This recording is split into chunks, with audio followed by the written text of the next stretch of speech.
Please welcome JA Student Ambassadors, Kaya and Annie.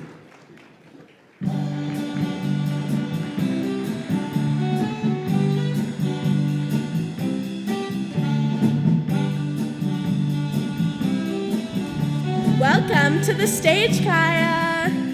Wow, aren't you Miss Hospitality? I really do feel welcome. Well, we are introducing Mr. Hospitality.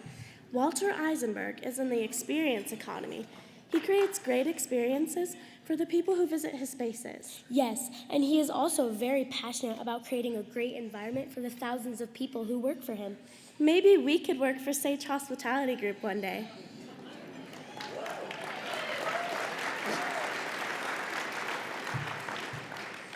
Let's watch this video to learn more about Mr. Hospitality. Walter is one of the best and most effective leaders I've ever worked with. He has an incredible passion for community, for his business, for his people.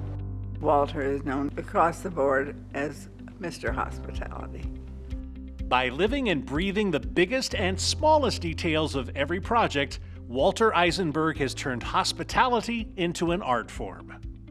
Walter was born in Kansas City, Missouri in 1958. I actually started in Kansas City washing dishes when I was 14 years old at a country club. Met a couple of people who really were significant mentors in my life, and they suggested that if I loved hospitality, that I should go to Cornell University's School of Hospitality. While attending Cornell, Walter met his future business partner, Zach Newmeyer. We were classmates, we were competitive with each other, we were friends. Walter and Zach started Sage Hospitality Group in 1984. Very quickly, we got a lead to run a hotel in Bryan Head, Utah. And so we met with the owner and he flew us out to Bryan Head, our first ride in a private plane ever. Took up and got to altitude, and the gentleman, Bob Maddox, reached in his bag and he pulled out a gun and he slammed it on the plane table and he said, "Boys, it's time to negotiate us a management contract." And I was, needless to say, scared to death. Zach was very poised, and Bob says, "What's your fee?" Zach goes, $25,000 a month, and I thought he was going to shoot us at that moment.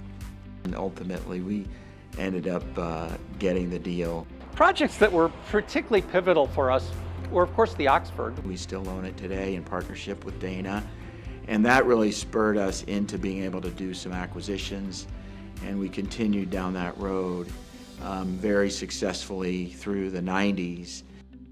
Dana and I, as we often did, were in the cruise room having a martini, and we decided to walk across the street into Union Station. We got under the rafters and I said, "Walter, don't you think this could be just a fabulous hotel?" As we were walking, he'd turn around and look at the front facade of the Union Station, and I could see his mind was going 87,000 miles an hour. And it was a great moment. After a lengthy bidding process, the City of Denver and RTD awarded the Union Station project to the Union Station Alliance. One of the best things for us in developing this project is the fact that the community has really embraced it, and this has become a community asset, which was one of our goals. Sage continued with the historic Dairy Block, Denver's first activated alley. Of course, we're wonderfully proud of Union Station and McGregor Square and Dairy Block. None of that would be at any value without the software of the heart-led people who light those places up. Really, the saddest day of my career was in March of 2020 when we laid off 5,700 of our 6,200 associates. I sat in our boardroom that day and cried. I still get emotional about it. To him, the most important thing is his employees. And he has made an experience for them that is second to none. They love him. I'm proud to say that we got through all of that, and today are back to 6,400 associates across 18 states in the District of Columbia. And I think of Walter as Mr. Denver. He and Christy, their concerts for kids, and their Amp the Cause have raised millions for kids. Love what you do and love who you do it with. And I've been blessed to be able to have that in my life.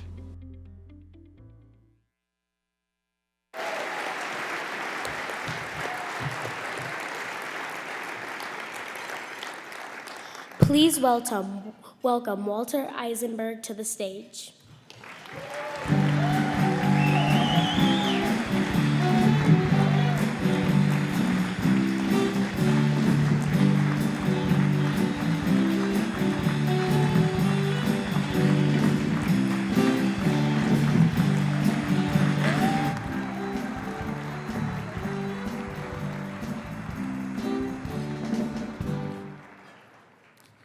Thank you all very much. Before I get started, Dana Crawford passed away 2 weeks ago, so we should raise our glasses and toast a true icon of innovation in our community who really changed Colorado for the better.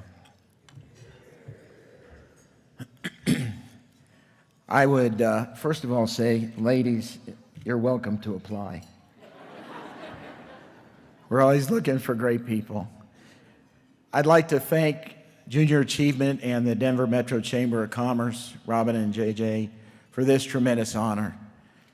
I'd also like to congratulate my fellow inductees tonight. Over the past 35 years, more than 170 leaders have been inducted in the Colorado Business Hall of Fame, and I am truly humbled and honored to now be amongst this very distinguished group of leaders. I'd like to thank my fellow SAGE leaders and members of SAGE's board of directors who are here tonight. Your support and guidance have been tremendously impactful to me. I have two partners in the room who have been with me for the entire journey. Zach Newmeyer, who I met in 1977 at Cornell University, has been my business partner, confidant, and friend since SAGE began in 1984. Zach, I could not have done it without you.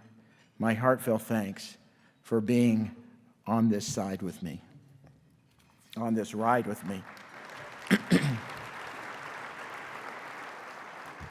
My wife, Christy, who encouraged me to take the entrepreneurial leap to move to Denver and help start SAGE, has been by my side for more than 40 years.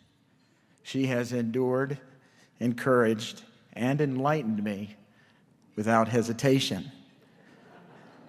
Honey, I would not be standing here tonight without your unwavering support. I love you.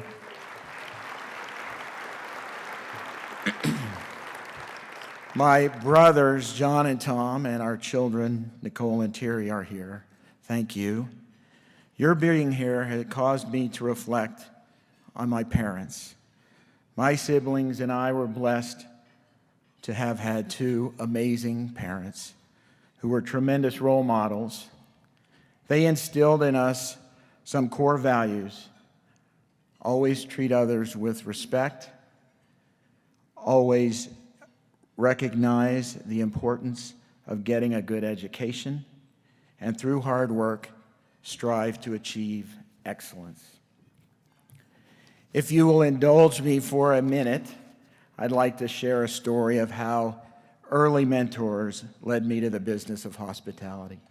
In 1972, I applied for a job at Mission Hills Country Club in Kansas City and became a dishwasher. I was in the dish pit, and there was a maitre d', Mr. Carlos Pena, who thankfully pulled me out of the dish pit into the dining room. Carlos was a Mexican immigrant without a high school diploma. Shortly thereafter, he said to me, "I can tell you love this business." I said, "I do." And he said, "Well, then you need to go to Cornell University." Being a bright-eyed 16-year-old at the time in Kansas City, I had no idea where that was. He said New York. Of course, he left the Ithaca part out. And he arranged for me to, through some members, to meet a gentleman named Phil Pastelli. Mr. Pastelli was the quintessential hotelman in Kansas City, ran the finest hotel in the city. I met with Mr. Pistelli, and he agreed to write a letter of recommendation for me, which, if you really want to know, it was that and not my SATs that got me in. He wrote that letter, and he had a condition. The condition was I would be a summer intern before I went to college at his hotel. I did that, and in my last week, he said, Walter, you're going to shadow me. I'd like you to be in my office tomorrow morning at 5 a.m. Good news for an 18-year-old. I met Mr. Pistelli, and he said, come on. He said, we're going to go down and talk to the night auditor.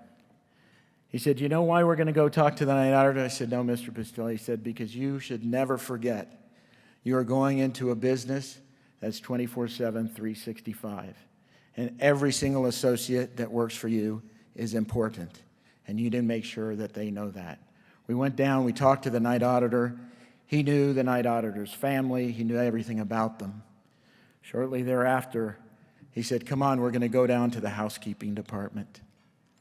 And he said to me, he said, Walter, he said, do you know what a housekeeper has to look forward to every single day? And I said, no, Mr. Pistelli.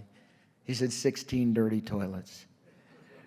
We went down, we met with the housekeepers, knew the spouses, knew their children.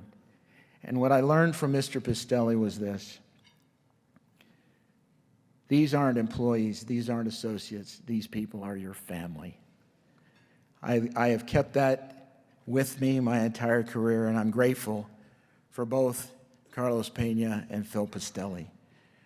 I share that because those early lessons helped shape me. To the next generation of leader, I say this: dream big, stay curious, and never underestimate the power of your vision. The challenges you face will shape you, but it's your persistence and passion that will define you. In the spirit of my early mentor, Mr. Pistelli, I want to thank the more than 7,000 Sage associates, my family, who every day live our company purpose of enriching lives one experience at a time. I'm humbled to join such a distinguished group of leaders. I look forward to continue to contribute to Colorado's vibrant community. The future is bright, and I am excited about what is ahead. Thank you.